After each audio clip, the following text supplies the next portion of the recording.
All right. Hey, everybody. Welcome back to the channel. This is Rob here. It's American Gun Reviews. How's everybody doing out there tonight? Um, I didn't know if I was going to come back to reviewing the Underground Railroad. I also didn't know how long it was going to take me to watch it. I've actually been putting it off because the first episode was so intense and heavy.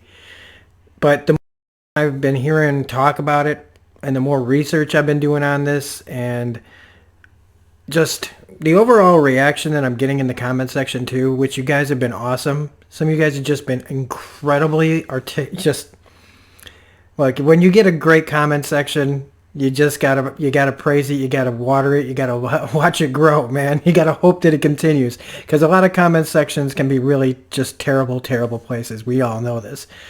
But when you're talking about certain things, when you feel it, right, it makes you want to talk about it even more. And because of the comment section and just my own just fascination now with this story, we're back talking about it. I just finished watching the second episode, and I just was like, I did not know what to expect after that first episode. But it turns out, okay, because this is based on a book by Colson Whitehead, I believe, if I'm saying it right. Um, it feels like a book now that I'm reading it or watching it. But I didn't know that it's literally out of the frying pan into a whole new fire. And the horrors that are in this world, this that's very close to our own, this kind of fantasy of freedom story in a way. And where there is an actual underground railroad, it's not just a bunch of hideaways. This is also very much like make me like they bring it up in the show, like they talk about the book The Odyssey, and how I mean even the little kid played by I had everything pulled up here. Chase Dillon. His name is Homer. And this feels like like the Odyssey, trying to get in Homer's Odyssey, they're trying to get back home off after a big journey. But in this, they're just trying to find somewhere safe, somewhere to go. And it's this big, long journey that they're going to, at least Cora right now is having to take to find where is freedom, where is safety, in this world. And in the time period that this takes place, where is safety for an African American? And when you think you found it, can you trust it? And in this case, fuck no, you can't trust it. And it's just as scary. See, the plantation stuff is scary. Physical torture, mental torture. It's horrifying. It's hard to watch. The realization, that we need to always remind ourselves to not forget what happened to people. It hurts. It hurts.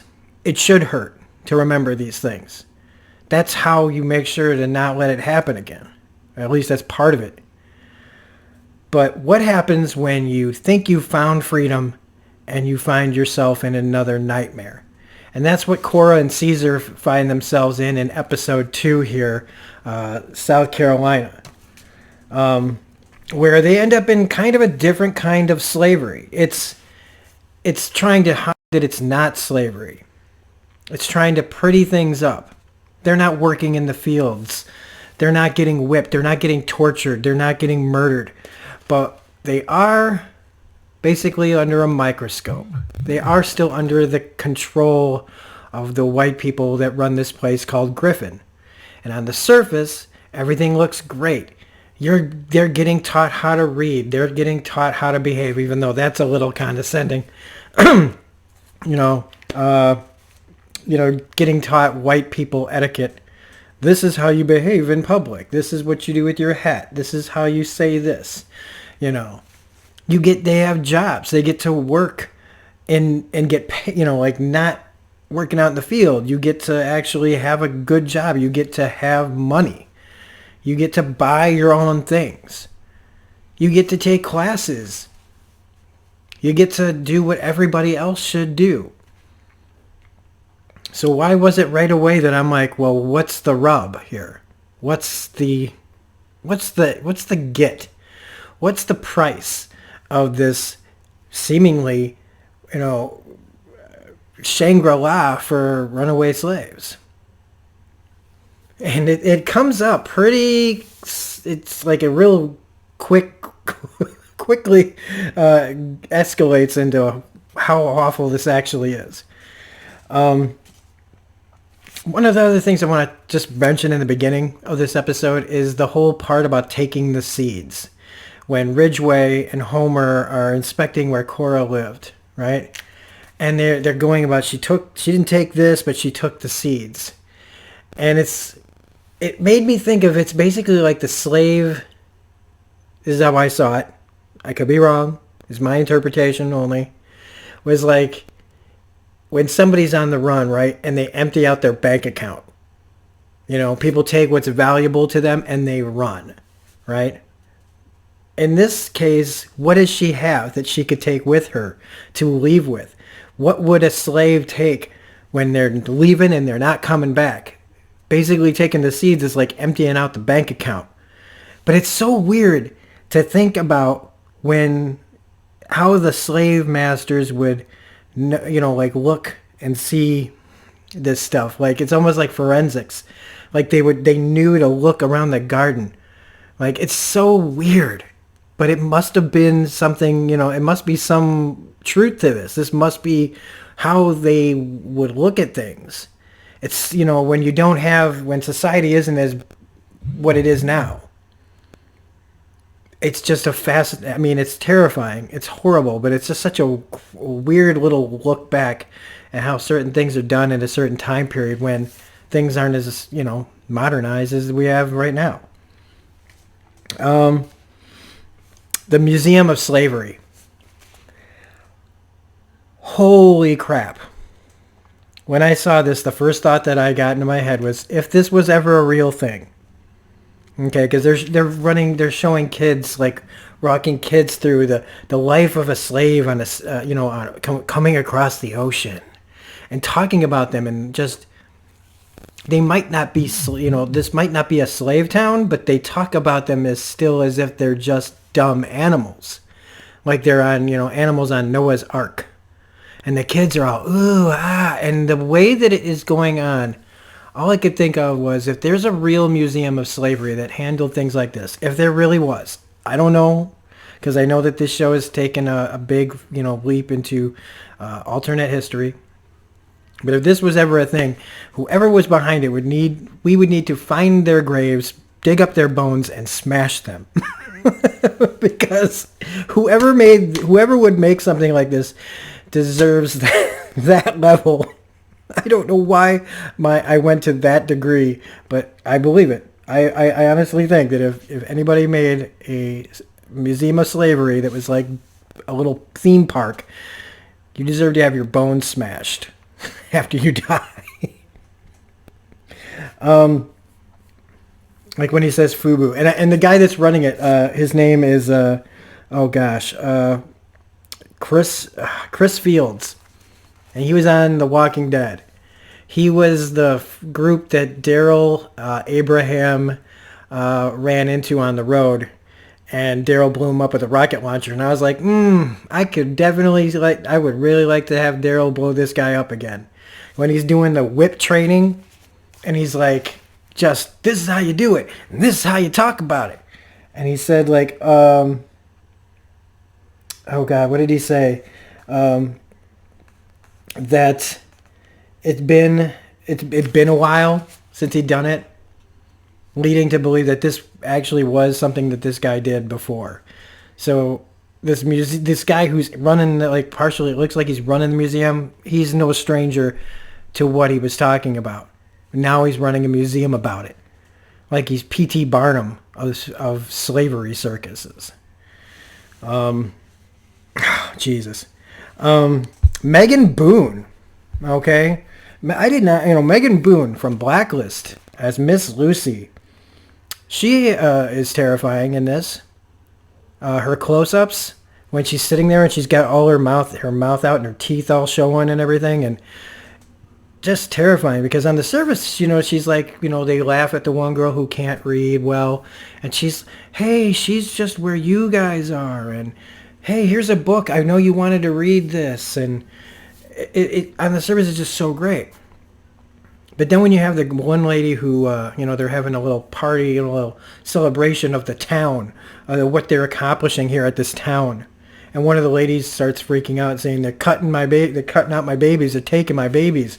And at first I thought she was having like a flashback of like being on the plantation. She has a baby and the master's taken away. Nope, that's not what's happening here.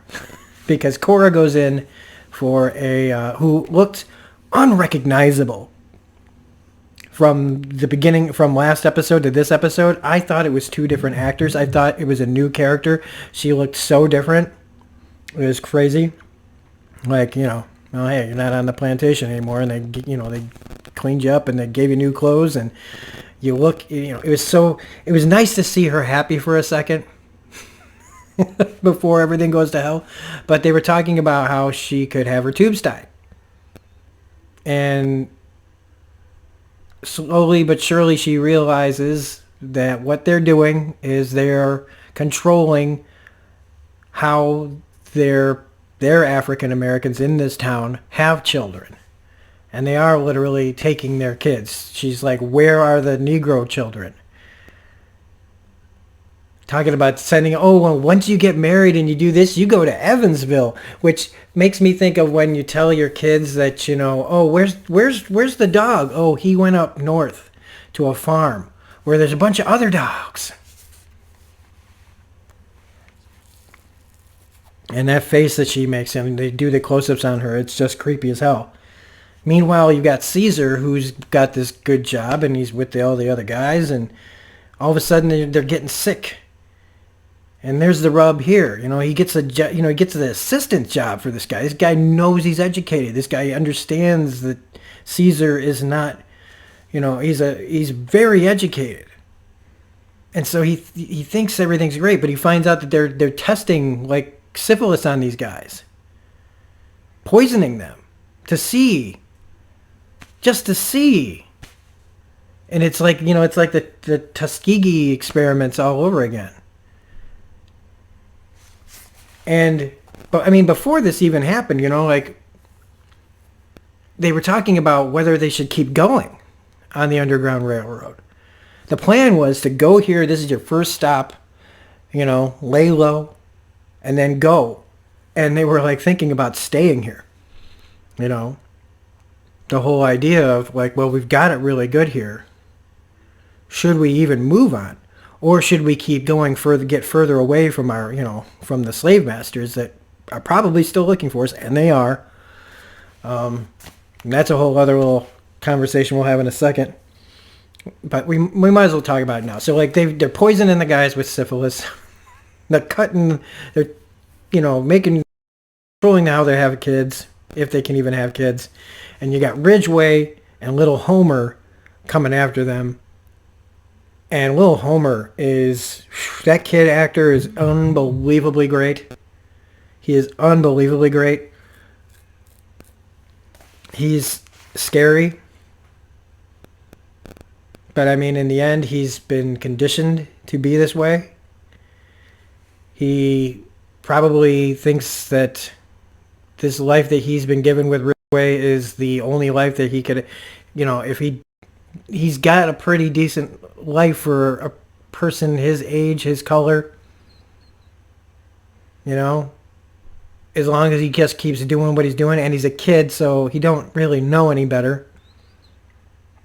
But they're after him, and when they finally catch up to them, well, Homer literally starts attacking Cora, and I was just like, holy cow, like this kid's invested. This kid just really... And Ridgway's scene with Caesar, which we don't really know how that ends, because Caesar's a big dude, so is Ridgway. Well, Ridgway's not as big as him. We have that moment where he's in the tunnel, and I think it was like a dream or a nightmare, It's hard to tell in this show sometimes what's real and what's not. But, now Cora's on her own because Ridgway either killed him or we don't really know. I kind of thought that maybe he died here and we just don't see it, or he was taken and in her dream he's gone and went down the tunnel and left her alone. I think that's kind of what it's supposed to represent, but I don't know for 100%. So she's on this train that's not really part of the, it's not the actual Underground Railroad train. She forces the kid to take her with so that she can move on to the next place. But this is just, it was amazing, but like amazing in just the most horrifying way. Again, the cinematography in this show is unbelievable. The production level is unbelievable. The acting is so top notch. The pacing, it's an hour-long episode, and I was riveted. I was not bored for 1 second at all, wondering how long is this going to keep going on, even though it's a nightmare to watch. I actually feel like this is something that would come out of Jordan Peele's mind. This is something I would have like expected to see his name get a produced or credit on or something like that. But the line that really sticks out to me is Caesar's line, the best line in the show. And it's I believe it's not an original line, but it's probably and it was the because there's a lot of things that they talk about in this, like, you're the Negro of the future, and we're, this is all for the best interests of the Negro people. But when he's talking about to Sam and everything that's going on here, about, what this place means, what this place is supposed to represent, and about the prosperity of the African American here, and he's like, the Negro shall, well, he doesn't say that, shall not prosper, lest he prosper in the white man's vision of him.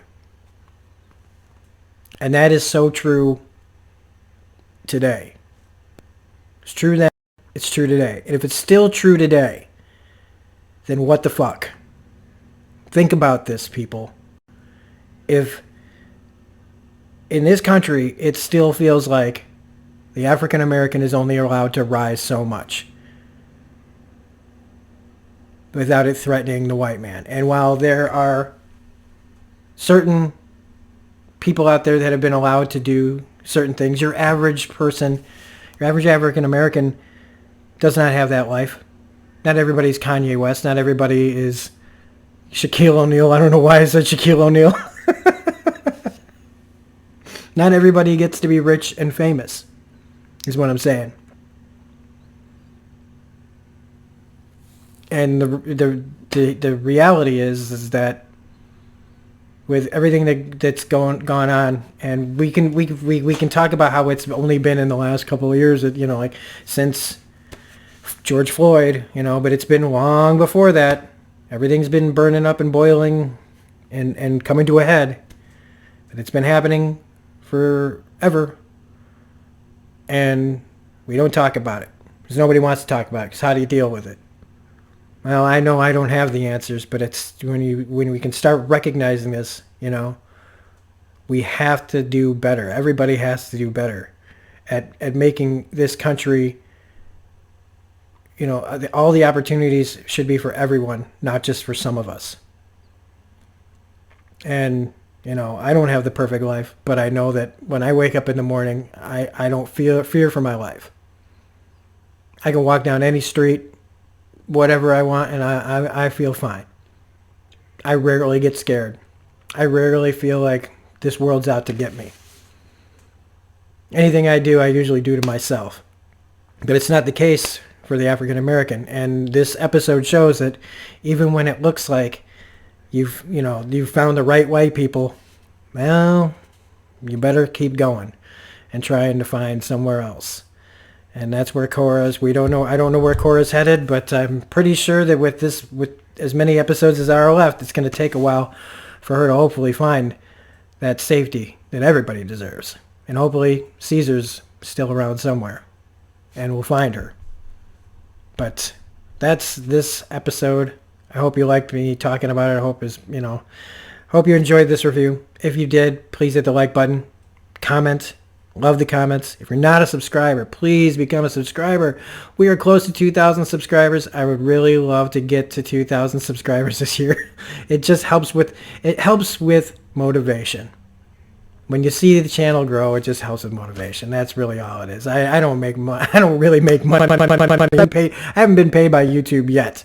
So anyway, don't forget to share, notifications, la la la la la. We will be back with episode 3 sooner rather than later. Probably tomorrow, maybe Tuesday. Thanks for watching. Be good to each other. And we'll see you on the next video. Bye.